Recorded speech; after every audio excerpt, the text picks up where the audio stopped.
Probabbli l-aktar żewġ vokali li ħabtuna aħna u nikdbu bil-sinna huma li u li e. Aktar u aktar, għax dawn iż-żewġ vokali għandhom 3 ħsejjeż differenti. I qasira, ngħidu aħna fil-kelmiet iqsar u inti. I twila donna ij bil-ħosta i, ngħidu aħna fil-kelmiet ħabib u bir. U ije li donna għandha l-ħosta doppja i, ngħidu aħna fil-kelmiet iebes u ieħor. Imma x'inhi sewwa sew li e? Li e hija vokali waħda, iżda hija digraf, jiġifieri itra li tinkiteb b'żewġ grafemi jew simboli bħal lajn. F'dan il-każ, li e tinkiteb b u e wara xulxin u fl-alfabet Malti nsibuha bejn littri i u j. Aħna u nikdbu kelmiet li fihom li u li e, nistgħu nżommu ftit punti ħfief f'moħħna sabiex nevitaw ħafna u ħafna żbalji. L-ewwel nett, il-vokali ien sibuha fl-aħħar sillaba jew fis-sillaba ta' qabel tal-aħħar ta' kelma. It-tieni nett, kelma ma jistax ikollha aktar minn aċċent wieħed u billi li hija minnha nfisha aċċentata, ma nistgħux inħażżu l-aċċent fuq vokali oħra fl-istess kelma. Ngħidu aħna nikdbu spallira u mhux spallira bl-aċċent fuq la. Għall-istess raġuni, ma jistax ikollna kelmiet b'aktar minn ije waħda u għaldaqstant nikdbu missirijiet kif muri fuq l-iskrin. Xi drabi jiġri li l-aċċent jiċċaqlaq minn sillaba għal oħra ta' kelma b'mod li tintilef li je. Ngħidu aħna meta naqilbu l-kelma mis-singular għal plural fil-każ ta' nieżel u sija.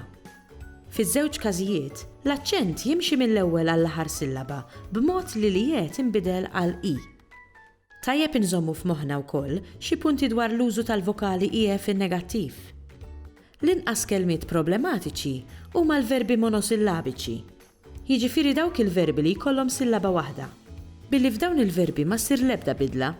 Ngħidu aħna miet issir ma mietx u ħiet issir ma ħietx. U fiż-żewġ każijiet inżommu li je. Fil-każ ta' kelmiet polisillabiċi, jiġifieri kelmiet li jkun fihom aktar minn sillaba waħda, jiġri li je tintilef billi l-aċċent jimxi għall-aħħar sillaba. Ngħidu aħna mietet issir ma mititx u ħietet issir ma ħititx. Billi fin-negattiv l-aċċent jersaq għal fuq l-aħħar sillaba, verbi li jispiċċaw bl-ittra a jieħdu li je. Per eżempju l-verb beda isir ma bedix, fil-waqt li l-verb mexa isir ma mexix. U importanti ħafna li nżommu f'moħħna li dan ma joċċa l-kelmiet li jinstemaw donnom jispiċċaw bil-vokali a, iżda li fil-fatt ikollhom apostrofu fit-tarf, billi dan l-apostrofu jirrappreżenta l-konsonanti għajn. Ngħidu aħna sema issir ma semax u mhux ma semix.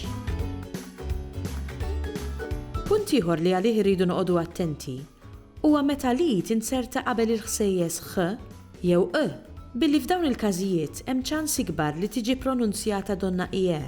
Ngħidu aħna fil-kelmiet sabiħ u fih u triq u rqiq. Hemm ħafna affarijiet oħra x'jingħadu dwar li u li e. Mod ieħor kif tużomm huwa billi taqra qatih kodba tajba. Għax bekk idderri lilek innifsek aħjar fl-użu ta' dawn iż-żewġ vokali.